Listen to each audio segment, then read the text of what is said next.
It's NASCAR Throwback Weekend, so grab your retro gear and get ready for a blast from the past at Darlington. Vintage paint schemes, fun fire suits, and all sorts of At-Tracktion will transport you back in time at the Lady in Black. And we're here to make sure you know exactly what to expect on and off the track, too tough to tame. So get ready, because Around the Track starts now.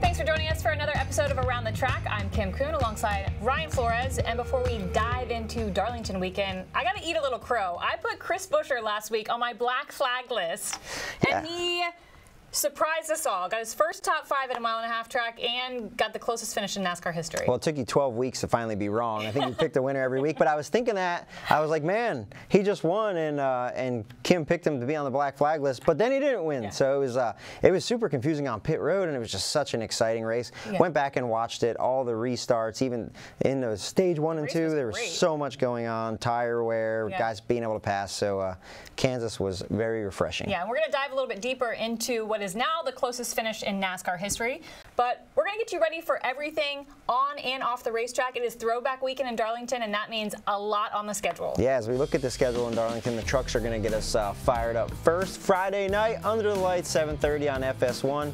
Xfinity cars Saturday at 1:30 on FS1. All leads us up to the Goodyear 400 Throwback race Sunday, 3 p.m. also on FS1. But we look at the truck field. Let's start there. What are you seeing? What are you looking forward to? Kyle Busch is in the field. It's his last truck race of the year, though. I think he wants to end on a high note. I would not be surprised to see him in that Spire group back in Victory Lane. Ross Chastain also in the field. But the trucks, you know, this is part of a 5-race stretch that started last weekend. So this is where you really got to dial in your race truck and make sure you're set up for this stretch. Yeah, those Spire trucks have been so strong. The other, when we shift gears to Xfinity, I see William Byron in the field there, and there's a couple other guys. Eric Almirola will be there. So I look to see if that 17 car can continue their success that they've had with that Hendrick bunch, as well as the Spire group in the trucks. Yeah, there's some other interlopers. John Hunter Nemechek's going to be in the field in the Xfinity Series race, as well as Carson Kvapil.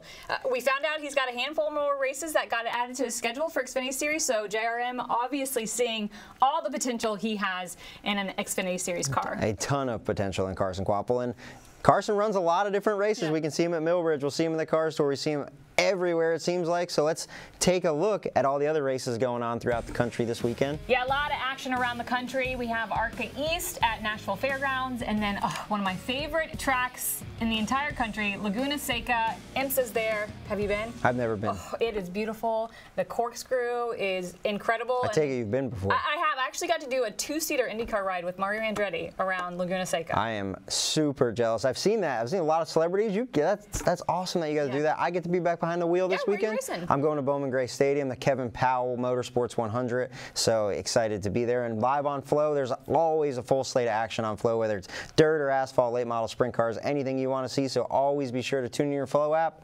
But it's the month of May, so you know what that means. Well, first of all, it means the greatest month of racing, in my opinion, everywhere, but specifically Indianapolis. You know, it kicks off this weekend with the Indy GP. Larson won't be at the GP, but in a couple weeks, we're going to see him at the Brickyard running the Indianapolis 500. But this weekend, he's got to get through Darlington Raceway first. Yeah, it's going to be awesome to see what the Lady in Black holds, and I'm excited to get down there and it's always a race that I have circled being a picker guy. Yeah, a race that everybody has circled, including the drivers. Here's what they had to say about Throwback Weekend at the Lady in Black. I think the idea of, you know, running at Darlington in general is just special because it's, you know, one of the original super speedways of NASCAR, historic track.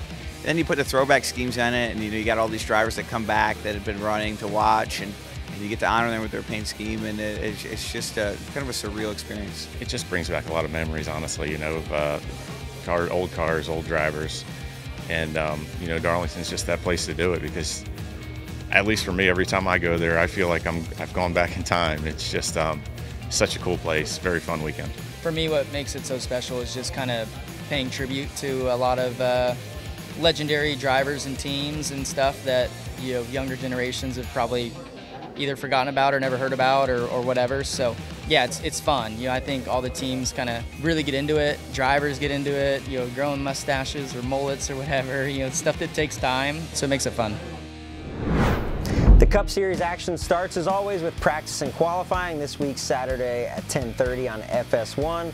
leads us into the Cup race, the Goodyear 400 on FS1 Sunday at 3 p.m. But first, as always, we are talking about practice. And here at Darlington, you have to be right off the truck. Your fastest laps all weekend are going to be right there, your first laps in practice. Lead you all into the ever-important qualifying session. Yeah, and in practice, we'll look for longer runs. I know you can't do long runs during 20 minutes, but you want to know what that tire is going to do over the course of a run. And then qualifying. We talk about it every week, but especially at Darlington, because of the number of stops drivers are going to be making and the number of 4-tire stops, you want to make sure you qualify well to get a good pit stall selection. The other thing to keep in mind, a lot of times we see drivers get into the fence in practice and or qualifying.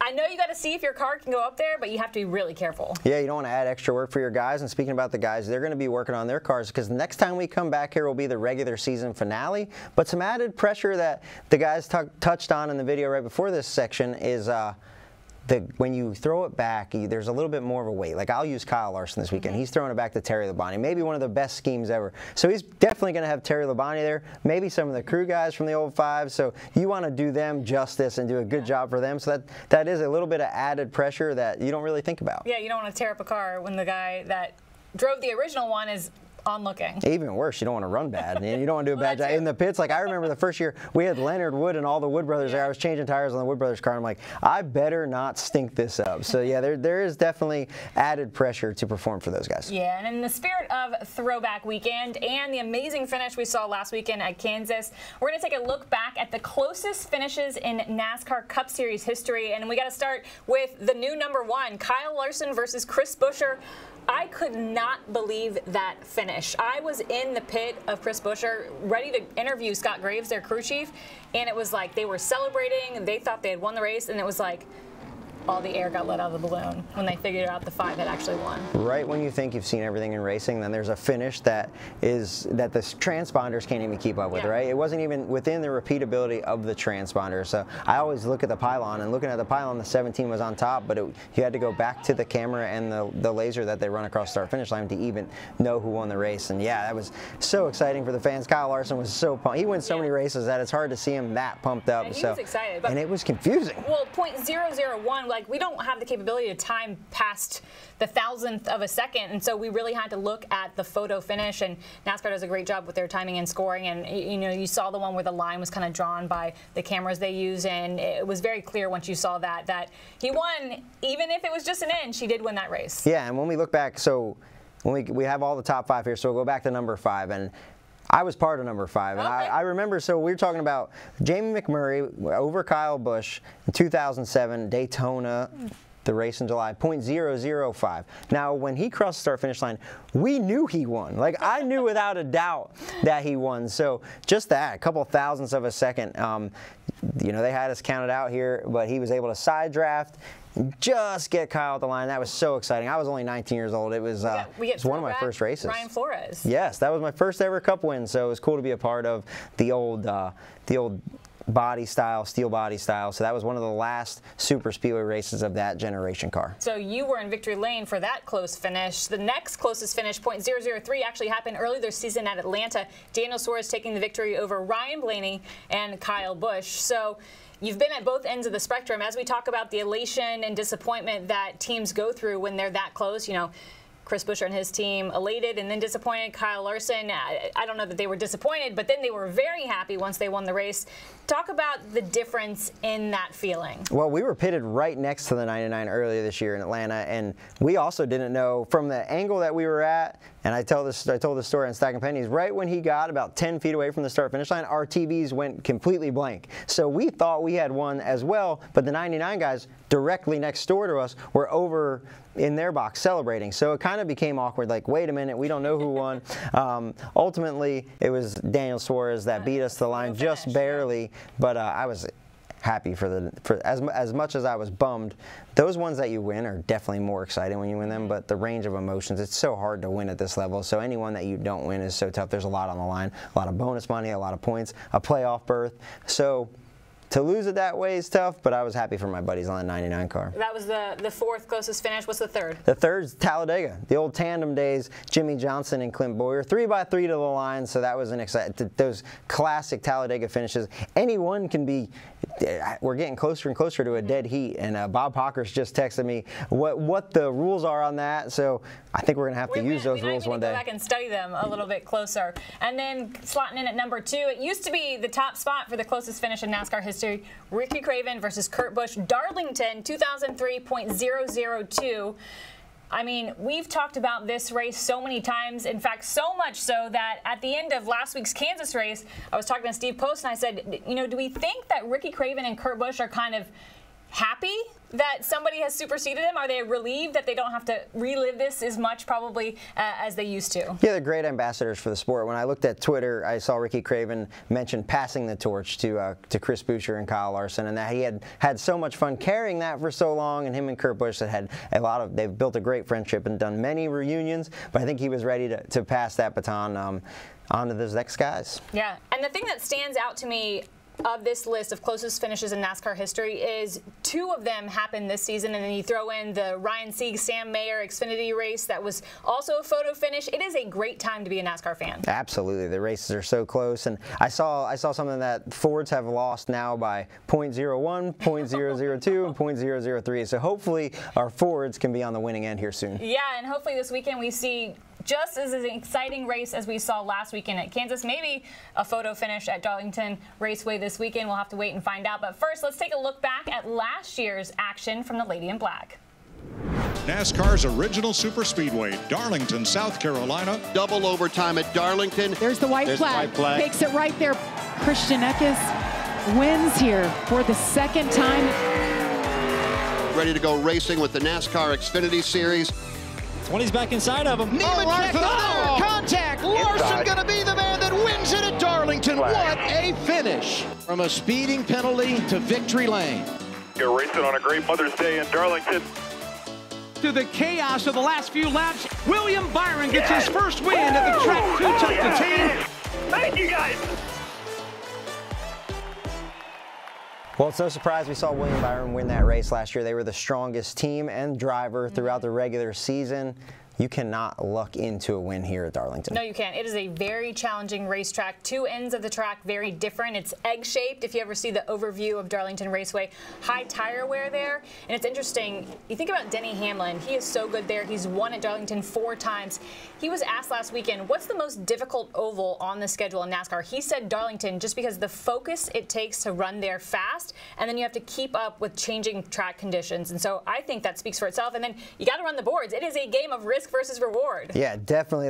You got to risk it to get the biscuit. And one of the guys that's the best at running the fence, running the boards, if you will, is Tyler Reddick. Let's have him take us for a lap around the Lady in Black. Yeah, Darlington is a type of track with 2 very different corners. With turn 1 and 2, the shape of that corner, you're kind of driving in there, aiming right for the wall. It's a very fine line. If you can get this close to it and not hit it, you have a lot of momentum. But if you miss it by a little bit and hit the wall or have to check up, it ruins your lap. So it's a very tricky racetrack. And you get over into turns 3 and 4. The shape of the wall is not perfect. It's got a lot of character. Hasn't really changed over the years. And so you just have to find the fine line with the wall there. If you go in entering on the wall, you're probably going to hit the wall in the middle of 3 and 4. If you go in too low, you're probably going to hit the wall as you approach turn 4. It's a very wore-out racetrack from a top-down, looking at it overview, if you will. Like it's a narrow racetrack. So you have to fight really, really hard to make passes. I mean, it's super important to maintain track position. So you heard Tyler Reddick there. We talk about Darlington having so much character, and character typically means high tire wear. It is going to be a long night for the crews. Yeah, strategy is going to be of the essence. And we talk about strategy, you normally think about when caution comes out, do you do 2, do you do 2, do you do 4? But here you're going to do 4 tires all the time. But we get even deeper into the strategy at places with high tire wear like this. Do you short pit? What lap do you pit under green? Because if you stay out 2 laps longer than the guy that you're racing, he'll be a straightaway ahead of you once everything cycles. So there's a lot of games being played within the race. And then you have to keep in mind how challenging pit road is for the driver. They cannot see the entrance to pit road when they have to commit. So they're going to be downshifting into turn 3, and it's a sharp left turn onto pit road.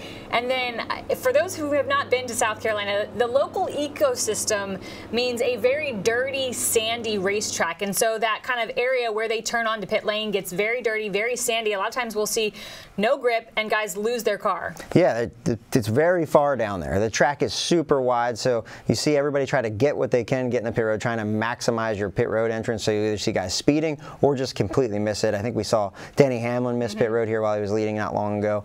Then once they get on the pit road, all that sand and dirt from the racetrack, especially under green flag conditions, gets built up in the grill and inside the wheels. So when they stop in the pit boxes are pretty large here, so you have a lot of room to work. But when they stop, it all spews out of the front of the car. So I challenge. Sandy for y'all too. Well, absolutely. Well, not so much when you're jumping off the wall, but when you're coming back around from the right side or the left side, all of that stuff is out of the grill, and that's right where the jackman and the front tire changer want to step. So you see a lot of guys slip in that and fall down. That says to me you need to be careful on pit road. You got to be ready for everything when you head to Darlington. And we have gotten you ready for everything when it comes to what to watch for on the racetrack, which means it's time to bring Erica in and talk about where we should be putting our money when it comes to bets at Darlington Raceway. Hey guys, I'm Corey the Joy Driver, the number 7 car, joined my buddy Ryan Flores. Every week we stack some pennies. Talk about NASCAR Cup Series right out of my windshield. Plus, we'll give out the dogs of the week for the best pit crews and pit crew guys from the weekend. We'll break down all the money stops, all the woes, get into some technical issues, and we'll also answer all of your hashtag Penny for Your Thoughts questions. And we have a ton of guests. Sometimes SVG pops by. We got Raja. We have all sorts of guys. You never know who's going to pop in the Nonsense Garage, but make sure you tune in. SiriusXM on Tuesdays, YouTube on Wednesdays, wherever you find your podcast on Wednesdays as well. Come stack pennies with us. Each and every week, we help you make the best bets of the weekend in a segment we call Easy Money with E. So it is time to talk to our resident sports betting analyst, Erica. First, I got to ask, how you feeling after Kansas? Well, I'm feeling, Kim, pretty good, especially because one of our best bets hit, which was Chevy to be the winning manufacturer. But then one of my outright low-key Larson outright winners odds hit with him getting over the finish line. I want to tell you, I was standing in my living room screaming, like yelling him, wheeling him over the finish line. So yeah, I got to give you props. You picked Larson and you said Chevy was going to be the winning manufacturer over Toyota and Ford. So kudos to you. But now it's time to look ahead to Darlington. And I know the cross-sport parlays have been a big hit the last couple of weeks. So let's make it a 3 in a row. Where are we going with our cross-sport parlay?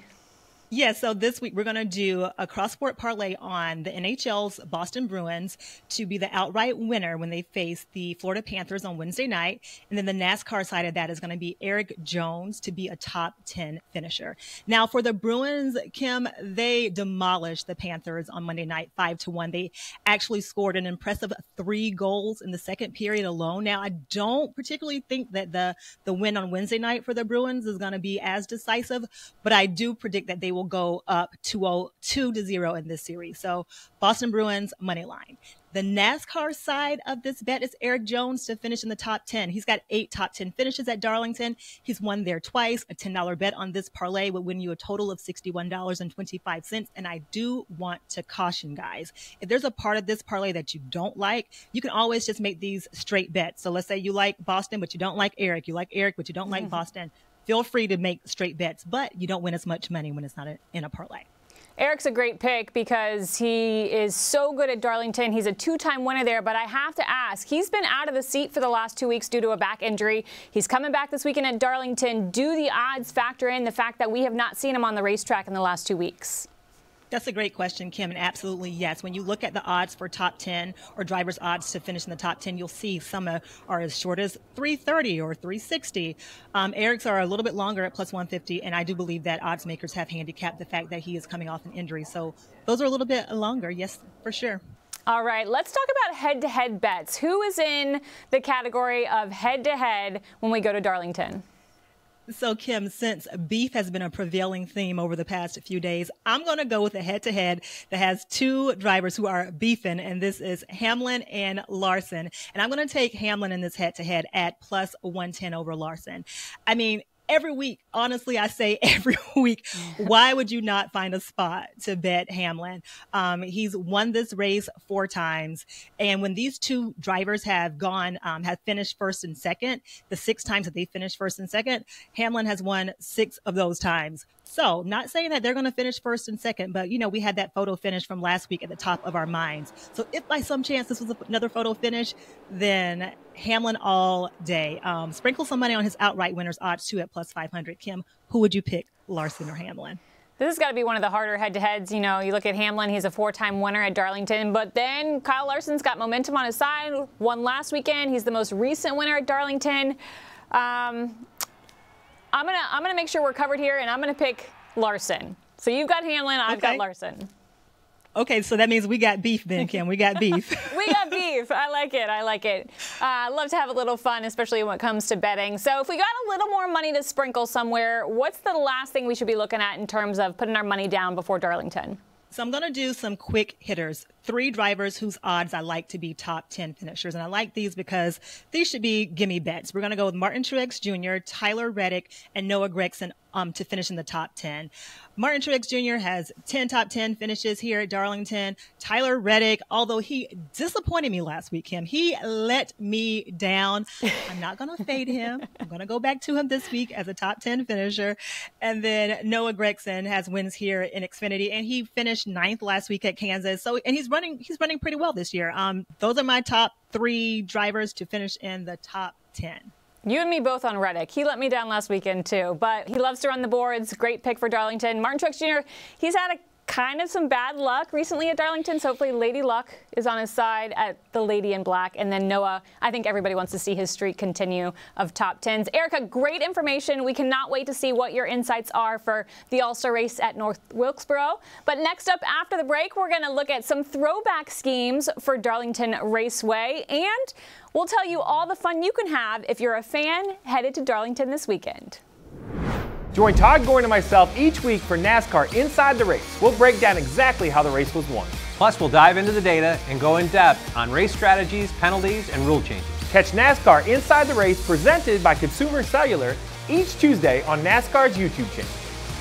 It's just a simply different air. There's something about Darlington that has always withstood the test of time.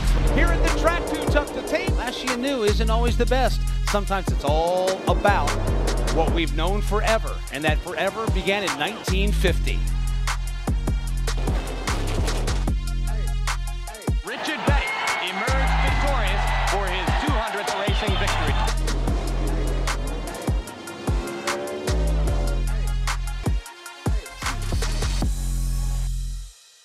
Throwback Weekend at Darlington truly is one of the most special weekends of the year, and we thought it would be fun to highlight our favorite throwback schemes for this weekend in each of the series. So let's start with the Craftsman Truck Series.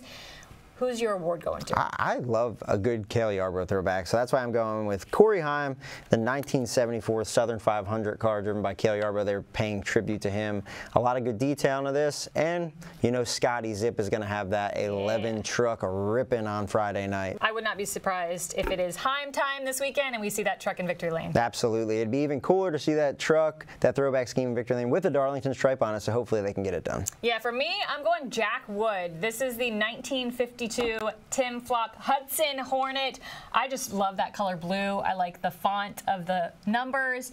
You really can't go wrong when you're honoring one of the pioneers of racing. Yeah, that is a great looking truck, and look for them to be fast this weekend as well. When I shift gears to Xfinity, talking about having fun, that Ivan Stewart off-road game was the most fun arcade game I remember when I was a kid. Sheldon Creed paying tribute to Ivan Stewart. Those Toyota colors, that's an iconic paint scheme for any motorsports enthusiast. So I'm excited to see what he can do at a track that he's pretty good at. Yeah, he's very good there. I actually think we might, you know, see Sheldon get his first race win there. He's been close to winning. He's had a runner-up finish there before. He likes the high lane, so don't be surprised too if he might just be picking all of the winners with his throwback scheme is what's happening right now. Sheldon's a gasser, so I'm excited to see what he can do this weekend. Who do you have for Xfinity? I'm going Brennan Poole. He is running the 1997 Kyle Petty throwback to that Hot Wheels car that was so iconic. I like that this company was all in with doing the throwback scheme, and how can you argue? I feel like Kyle Petty has some of the most iconic throwback schemes. Yeah, I remember buying that car, a Matchbox car at Dover Motor Speedway. So I got that when we were there for a Cup or Xfinity race back in the day, and that was always a car that was near and dear to my heart. So it looks awesome, and that was one of my favorite die-casts growing up. So good luck to those guys this weekend. Another car that's near and dear to my heart is my Cup pick, and that is Corey LaJoie's 7 for this weekend. It's a throwback to his K&N East car that I turned so many wrenches on. We spent so many late nights. This is the car that I would say helped make Corey's career and get him to the Cup Series. Car we called Catfish because it liked to eat on the bottom. It was a short track car. He got his first win at Bowman Gray and then won at tracks like Langley in Iowa. So it was a lot of fun for our friend group to build that car and race it out of the Joy Seating Seat Shop there. For me, I think my pick is one of the most anticipated throwback schemes of all the years of throwback, and that is the 1996 Terry Labonte throwback scheme. That was one of the best seasons of Texas Terry's career, won the championship that year. And this is spectacular to me because they are all in. For it to be a good throwback scheme, I really feel like the number has to match. Like, I know you kind of have to play around and you can't always make the throwback match the number that you're running, but this is perfect, especially considering it's Hendrick's 40th anniversary year, and I cannot wait to see that car on track. They made everything match. Yeah, Being that it's kind of in-house sponsor, there was their car. It looks exactly the same. Even the font on Hendrick. Yeah, and then the Kellogg's font. When I saw him, it was really cool. He kind of unveiled it to Terry, and they had Terry's fire suit. Terry was surprised too, which shocked me. I would have, if I were Terry, I was like, oh, I know what this is going to be. Terry Labonte, one of the dudes that made this sport what it is, and one thing that stuck out to me is they had Terry Labonte's fire suit there, and Kyle's is exactly the same, except it's like 10 pounds lighter. They're holding, they're like, oh my goodness. But a lot of technology has gone into not just the race cars, but even driver safety and equipment. But the good news is there's going to be more schemes that we haven't even seen yet, because as it gets closer to the race, more teams will unveil their throwback schemes. So the best way to be able to see them all is to watch all 3 races this week. And you can vote on it. You can have a hand and tell us what your favorite is. You can go to darlingtonspeedway.com, vote on your favorite paint scheme for the weekend. Voting closes at 9 a.m. of each respective series, and you can vote up to 5 times a day. So make sure you get your votes in. Yeah, go to darlingtonraceway.com. While you're on the website, it's a great opportunity to check out all the things that Darlington is offering the fans this weekend.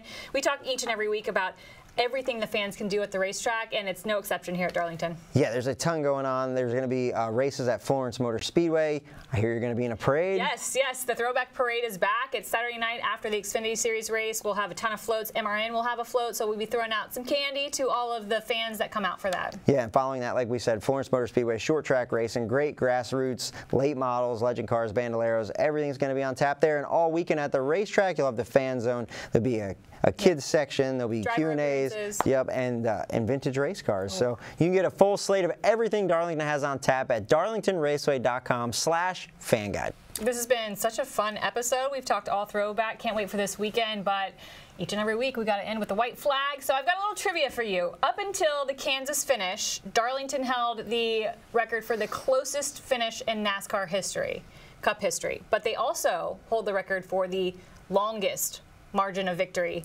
in NASCAR Cup Series history. Who won the race and by how much? So I was doing a little research with Ken Martin and Jonathan Merriman this weekend, and I learned that 9 laps was not the margin of victory. So it was not 1950. So I'm going to guess that maybe the margin of victory was 17 laps and was won by Lee Petty.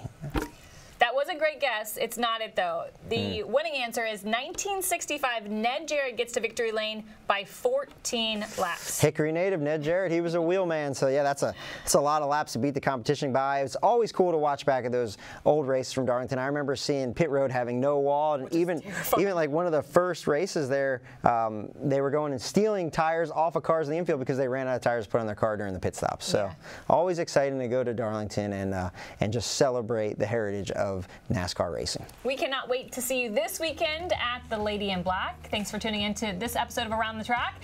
Next weekend, big weekend, it's All-Star Weekend at North Wilkesboro, which means the spotlight is on the pit crews. Pit crew competitions, heat races, a lot going on, so make sure you join us not only at Darlington, but right back here at Around the Track for all things North Wilkesboro All-Star Race next week.